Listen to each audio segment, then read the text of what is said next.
আসসালামু আলাইকুম, সবাই কেমন আছেন? আশা করি কাছে দূরে যে যেখান থেকে ভিডিওটা দেখতেছেন আল্লাহ পাক সবাইকে ভালো রাখছে। আলহামদুলিল্লাহ আমিও ভালো আছি। তাই তো আজকে সকাল থেকে ভিডিওটা নিচ্ছি। তো আজকে সকালে ডিম পরোটা করবো।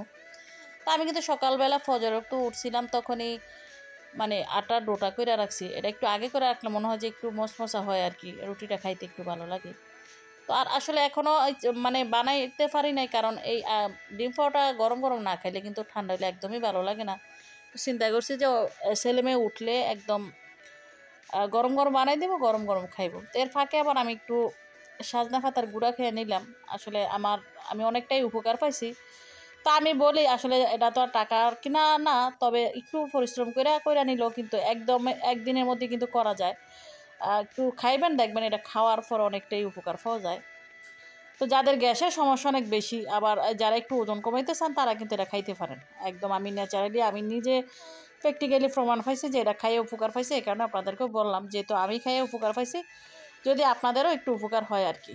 তো যারা ওজন কমাইতে চান তাদের জন্য আর কি এটা প্রতিদিন সকাল বিকাল খাইবেন। তবে আমি সকালে নিয়ম মাইনা খাইলেও কিন্তু বিকালবেলা আর তেমন আমার খাওয়া হয় না, তবে দুই বেলা খাইতে পারলে ভালো।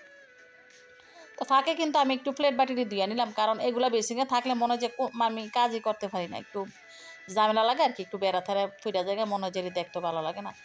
তো এগুলো ধুয়ে নিলাম। আর ছেলে মানে আরবি পড়তে গেছে, তো সকালবেলা আমি যখন ফজরে উঠি তখনই কিন্তু ছেলেরে উঠাই, কারণ ওরে উঠাইতে মনে হয় যে মোটামুটি একটা যুদ্ধ করা লাগে।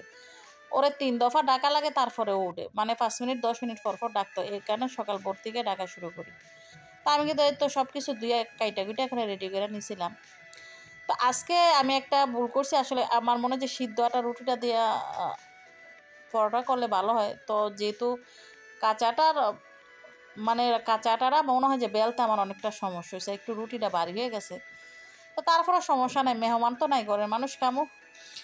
তো আমি কিন্তু অফ ক্যামেরায় রুটিটা বানানিছিলাম, মনে হয় যে এটা যুদ্ধ করতে গেছিলাম এই রুটি বানাইতে গিয়া। তো যেটা মানে সিদ্ধ করা হয় এটা কিন্তু একদম সুন্দর পাতলা করা যায়, তবে আজকের রুটিটা একদমই ভারী হয়ে গেছে, গোল হয় না, একটু মনে হয় যে অন্যরকম হয়েছে আর কি। তারপরে সমস্যা নাই, আমি দেখা গেছে যে ডিমটা দিয়ে রুটিটা উল্টাই দিয়ে কিন্তু একটা চুলার আঁচ কমাই দিয়ে আস্তে আস্তে ভাজছিলাম, এতে রুটিটা অনেক মচমচা হয়েছে। আবার দেখা গেছে ভিতরে ডিমটা খুব সুন্দরভাবে সিদ্ধ হয়েছে আর কি। আর এই ডিম পাউডার কিন্তু একটু চুলার আঁচ কমাইয়া মিডিয়াম রাইখা কিন্তু ভাজলে অনেক ভালো হয় আর কি, মচমচা হয়। আর এটা কিন্তু গরম গরম খাইতে ভালো লাগে। তাই তো গরম গরম একজনের পর একজনের দিতেছি। তো প্রথম ছেলের দিলাম, তারপরে দিলাম মেয়েরে, তারপরে দিলাম আমার শ্বশুরে। তো আসলে গরম গরম একসাথে মানে কইরা দেখা গেছে ঠান্ডা হয়ে যাবে, তাই একদম গরম গরম বাজে আর সবারই দিছি। তো আমার মনে হলো যে আমি একটা মানে চাই না, তারপরে একটা পরোটা বানাই খাই। তো আসলে যে কফি যে মেশিন আছে, চা কফির মেশিনের ওই মেশিনের চা, তো এই চাটা কিন্তু খাইতে খুব টেস্টি হয়। তো ধন্যবাদ সবাইকে, ভালো থাকবেন সবাই, আল্লাহ হাফেজ।